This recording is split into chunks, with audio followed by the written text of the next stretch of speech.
Hi, welcome to the Let's Talk Exascale podcast from the U.S. Department of Energy's Exascale Computing Project. I'm your host, Scott Gibson. A special thanks to Jeremy Thomas for his input concerning this episode on the upcoming Capitan Exascale Supercomputer at Lawrence Livermore National Laboratory, or LLNL. Jeremy is the Public Information Officer for Engineering and Computing at LLNL. Capitan, LLNL's first exascale-class supercomputer, is projected to exceed 2 exaFLOPS, which is 2 quintillion floating point operations per second of peak performance. When the exascale era arrives at LLNL, researchers will be able to more efficiently model and simulate complex physics with a level of detail, accuracy, and realism not possible today. Our guest is Bronis R.D. Sapinski. Bronis is Chief Technology Officer for Livermore Computing at LLNL. He formulates LLNL's large-scale computing strategy and oversees its implementation. He frequently interacts with supercomputing leaders and oversees many collaborations with industry and academia. Previously, Bronis led several research projects in LLNL's Center for Applied Scientific Computing. He earned his PhD in computer science from the University of Virginia in 1998, and he joined LLNL in July 1998. In addition to his work with LLNL, Bronis is a professor of exascale computing at Queen's University, Belfast. Throughout his career, Bronis has won several awards. This includes the prestigious Gordon Bell Prize in 2005 and 2006, as well as 2 R&D 100s. He is a fellow of the ACM and IEEE. Welcome, Bronis. Thank you. Thanks. Good to be here. Great. Well, let's get going here talking about Capitan. Let's find out, how is the citing process going for Capitan? Going well. We had to first start with a big project for getting the whole building ready. That was called the Exascale Computing Facility Modernization Project that Anna Maria Bailey led for Livermore. And that has increased the power available on in our main data center, on our main compute floor, to 85 megawatts. And that's been done for about a year now. That also gives us about another 15 megawatts for cooling. So we actually have a 100 megawatt data center now. Since then there's also, of course, preparations for the system itself. Like that upgraded the building. And then inside the building, we need to, deploy water for the primary cooling loop and do some upgrades to the electrical system that actually brings the power from the wall all the way to the system. And that basically also just finished about a week or so ago. And so that's all now done, and we're now ready to start citing the computer in our machinery. Right. Well, how is Capitan going to impact Livermore Labs' core mission of national nuclear security? So we expect LCAP to kind of be a transformative system. So so our existing system is Sierra, and one of my happiest moments was when I heard members of our code team state that Sierra was really the first system that they found truly transformative, and that it had actually made it so that 3D simulations are now fairly routine. They can complete them in a reasonable period of time. With Capitan, it's going to significantly increase the capability that we provide to our users, and I expect it'll take have a similar transformation in that now they'll be able to run those so routinely that they'll be able to use them in uncertainty quantification on a very rapid turnaround basis. Will there be an unclassified companion system for Capitan like you have with Lassen and for Sierra? Lassen, yeah.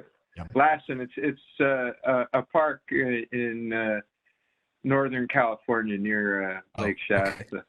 Okay. So yes, we're planning to get an unclassified system that will be called Tuolumne.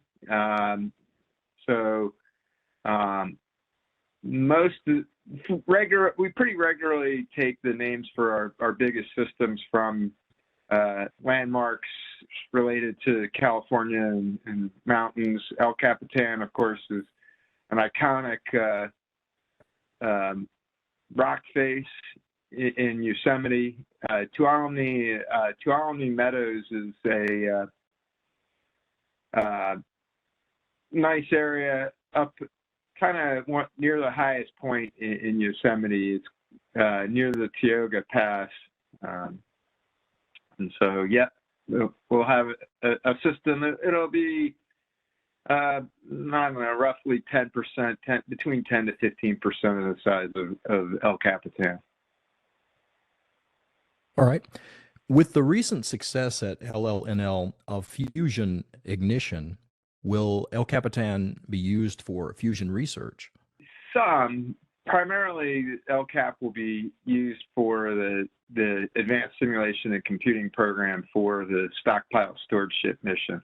But we do have a team actively working on an application that they call IceCap, and that uses a variety of techniques to simulate the NIF beams, and hopefully the goal with that set of simulations is to understand the fusion process, the ignition process sufficiently that we can make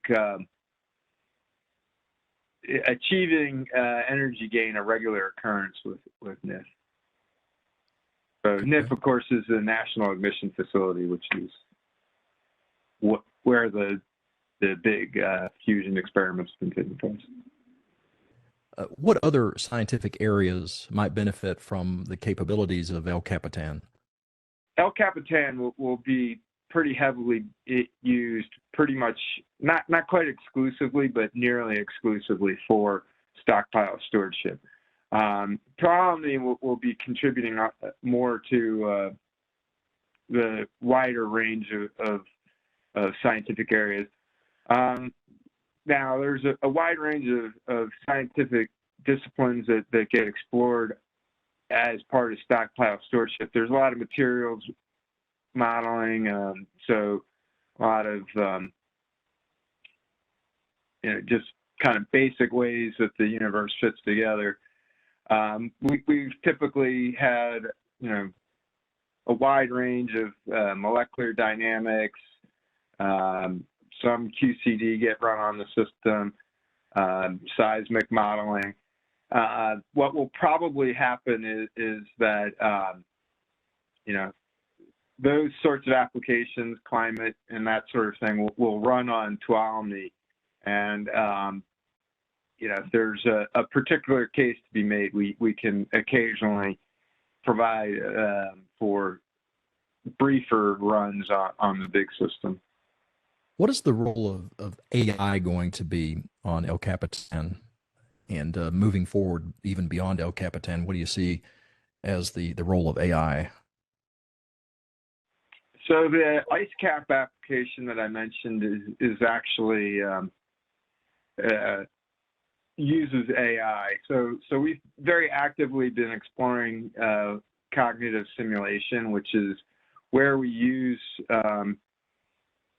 AI techniques, primarily deep neural networks, to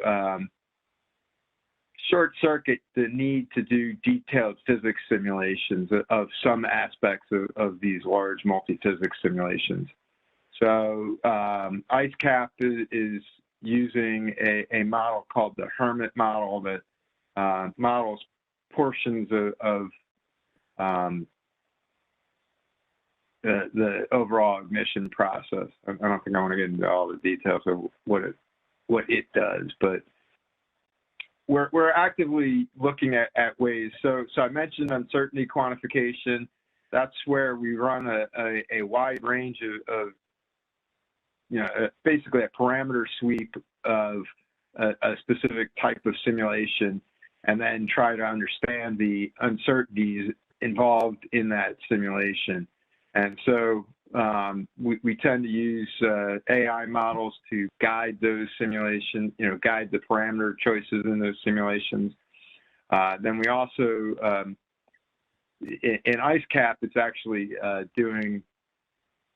using AI at the kind of lowest level of the simulation, right within the inner loop of the simulation to simulate specific physical aspects. Okay. What can you tell us about the El Capitan software? I think TOS, REL, SPAC, Flux. Yeah, so we cite a pretty large set of systems at Livermore, not just systems like Sierra and El Capitan, which are ASC Advanced Technology Systems, or ATSs, but also many just more ordinary Linux clusters.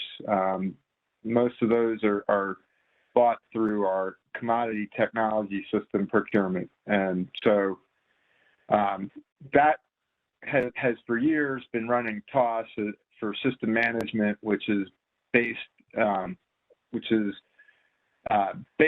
directly off of the RHEL, or Red Hat Enterprise Linux distribution. So initially, LCAP will be running RHEL 8, and not too long after we cite it, we'll move over to RHEL 9. And then TOS will be the mechanism by which all the system management functions are handled. You mentioned Flux. So Flux is the Livermore's next generation resource manager. TOS has traditionally used Slurm as its resource manager, but some years ago now, we're looking at what we saw coming in future systems, and what it would take to adapt Slurm to really support those capabilities. We found that it was going to be too difficult. Slurm was originally developed at Livermore, but we decided that its sort of node-centric view and relatively homogeneous node-centric view of the world wasn't going to work. For El Capitan, we're getting, in addition to a fairly large number of compute nodes, we're also getting something called rabbit nodes, which I like to think of as data analysis nodes. They're connected over PCIe to the compute nodes, to a subset of compute nodes. Basically, each set of compute nodes in one of the HPE Olympus cabinets is then connected to a rabbit module that consists of several NVMe SSDs and also an AMD EPYC processor. And in order to make use of that capability, so it's a near node local storage capability, we need to be able to allocate that storage as part of a compute job, and also understand which rabbit processors, which of the EPYCs are associated with that compute job. And Slurm wasn't going to be able to handle that. When we asked HPE to provide the appropriate resource management support for it, they talked with SCED-MD about it, and it worked out that they were not going to be able to, as we kind of expected, make Slurm support that type of varied allocations within a single job work within Slurm. So we were quite happy that we had been developing Flux, and now we'll be using Flux as our resource manager in El Capitan. We've already got Flux deployed as the system level resource manager on some of our ES3 systems. as well as some other CTS systems, some other CTS, commodity technology systems at Livermore. Mm-hmm. Flux is also, so it has a unique design. It's a hierarchical resource management framework. So within a Flux instance, you can create additional Flux instances. And so that allows us to actually run it at user level, and it's been used quite widely already for that. It has had ECP funding that's primarily funded building it into making it so that other so ECP applications could use it to do things like UQ runs, to manage a partition that they get allocated potentially under a different resource manager. So will you describe for us what the effort is as far as porting codes, Raja, over to El Capitan? So COE is the center of excellence, and that's a basic mechanism under which our application teams and our software experts in general are interacting with HPE and AMD. Okay. So Raja is a portability suite built on C++ abstractions, primarily lambdas, that many of our applications in the process of porting from primarily CPUs prior to our Sierra system have adopted in order to be able to run on GPUs and basically be able to simplify the effort involved in porting to new systems. It's similar to the Cocos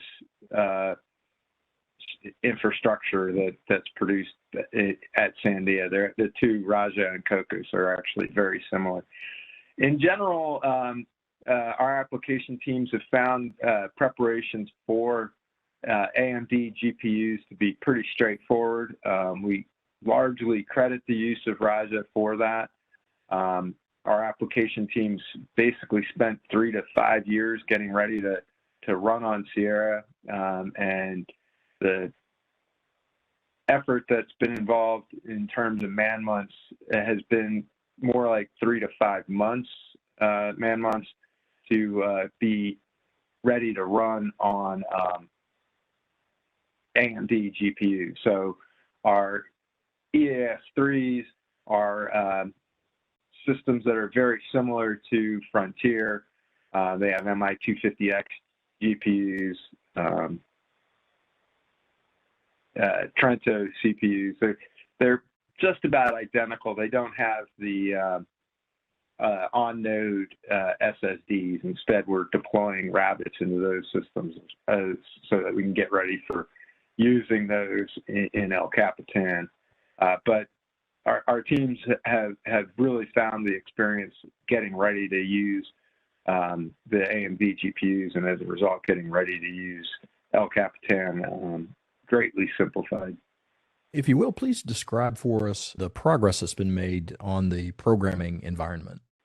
Well, there's always challenges in programming environments, but I mean, I think there's significant progress that's been made, and I think the ease with which our teams have been able to get up and running on the AMD GPUs really speaks to that. Will you discuss for us the partnership with HPE and AMD in getting El Capitan to this point? Well, it's been a really good partnership. There's been a lot of education on all sides. This is really the first really large system that we've bought from HPE. Is HPE acquired Cray. Cray, the last time a big system was deployed at Livermore was before I started working at Livermore, so more than 25 years ago. We've had smaller Cray systems and other also systems from HPE in that interim, but not one quite this size. We've also had some systems with AMD processors on them, but this is the biggest system we've done in maybe, well, it certainly is the biggest system in basically every way you would measure it, not just the capability, which kind of reflects the inexorable march on of time. So that it's been a learning experience. They're both have been really great to work with. There's definitely been an education process with HPE. We right away told them that we plan to run Red Hat on our systems, and that we meant everywhere on every node and every type of node was something we had to convince them about. But now that we've convinced them, they're working hard with us on that. We've been able to get them to actually deploy TOS on systems at Chippewa Falls, and been able to have them shipped to us with TOS already deployed. So that's been really good. AMD is really great to work with. They're quite open. They bring a lot of interesting ideas to the table.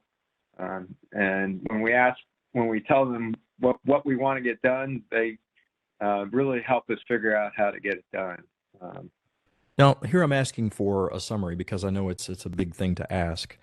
But what did it take to get Livermore Computing Facility ready for El Capitan, if you had to put that in a relatively few amount of words? Well, I mean, the ECFM project that I mentioned was a huge effort. Most of that took place during the pandemic, so I think Anna Maria and her team deserve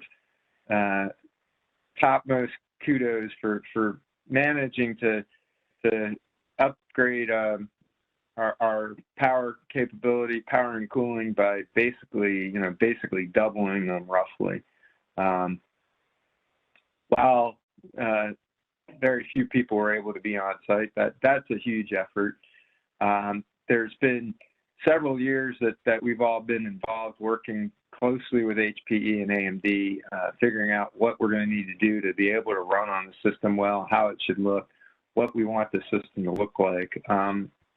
You don't deploy a system of this size and capability without really involving the entire center. So, we've got on the order of 120 employees in Livermore Computing. In addition, we work closely with the Center for Applied Scientific Computing, and a large number of those people have been involved. So it really requires, everybody pulling in the same direction for multiple years. All right.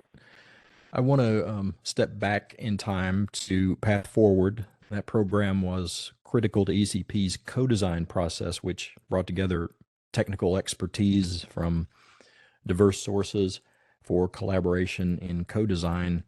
And you led that effort within ECP. Will you tell us more about Path Forward from years ago and the impact it had on ECP? Sure. Well, Path Forward was on the order of a $300 million advanced R&D project, and that's in addition to non-recurring engineering that's been funded for the exascale systems. And so that was really advanced preparations for getting the ecosystem ready to offer what we would require for fielding successful exascale systems. It funded 6 different companies. So if I think about it, I can probably name them all.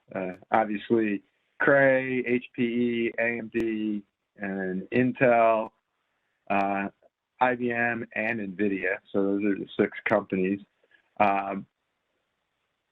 Not all of them have had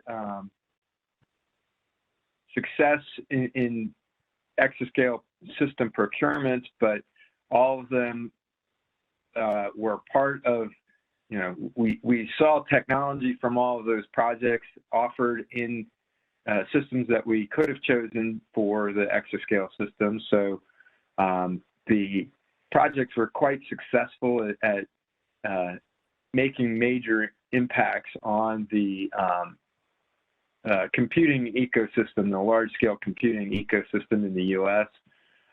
We're actually seeing significant technology from those projects in the systems that we're citing.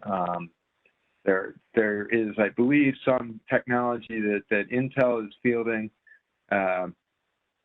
for the Aurora system. There's quite a bit that's being used already in the Frontier system at Oak Ridge, and the El Capitan system wouldn't look anything like what it's going to look like without that project. So to give you some specific examples for El Cap, we'll be using the HPE, formerly Cray, Slingshot network in El Capitan. So that's, you know, significant portions of that networking technology were developed through ECP funding. We are also in AMD technology, so we'll be using the MI300A, and the A is for APU, which is Accelerated Processing Unit, which provides integrated CPU and GPU technology on the same package. So it's using CPU chiplets and GPU chiplets all together to form a single processing unit. That type of technology would not have been available for El Capitan without work that AMD did under Path Forward. Is there anything you would add about, you mentioned the word ecosystem. Are there other things that you would credit ECP with in terms of really laying the groundwork for El Capitan to become a reality? Anything you'd particularly like to mention? Significant parts of our software base have been involved in ECP. So we've already discussed Flux, that got significant funding through ECP. It's also been funded before that through the ASC program. Several of the application teams have had some funding that's been included in the ECP umbrella. There's been, in addition, Cocos and Raja that we already mentioned also have received ECP funding. So, you know, without that funding, El Capitan we wouldn't be ready to cite El Capitan. Another area that I've been involved in is OpenMP, and the Solve project under ECP has funded the development of a wide range of OpenMP technology. I've been involved. I'm the chair of the OpenMP Language Committee, and so that's funded a lot of interactions with ECP application teams and understanding their needs for OpenMP and ensuring that the latest versions of the OpenMP specification reflect their needs. It's funded a lot of work for developing OpenMP technologies in LLVM, which is really the backbone of the compiler infrastructure for El Capitan. So the Cray compiler, they use their own software base for their Fortran compiler, but they now are based on LLVM for C and C++. In addition, the AMD compiler suite uses LLVM, so it's benefited a lot from the ECP work to improve OpenMP in LLVM. And Solve also developed an OpenMP correctness test suite that was used for Frontier and will be used for El Capitan to verify that those compiler suites are implementing the OpenMP specification correctly. So pretty much, you know, soup to nuts. A lot of the software work directly has impacted El Cap, I would say. That's great. A great answer. I wanted to ask if there's anything else that you'd like to cover that hasn't been discussed. You know, I mentioned that one of my proudest moments was hearing that Sierra was transformative for our application teams. I'm really hoping to hear similar reviews once El Capitan is cited and accepted and moved to our classified network and put in the hands of our users for their production work. I really expect that it will provide a real significant change in the way they're able to get their work done. It's going to be one of the most capable systems on the planet, if not the most capable system on the planet. And in terms of its ability to allow our application teams to get their day-to-day work done and to move forward with cognitive simulation, its capability in terms of AI will be thoroughly unprecedented, and I'm quite confident. Fantastic. Well, thank you, Bronis. Thank you for having me.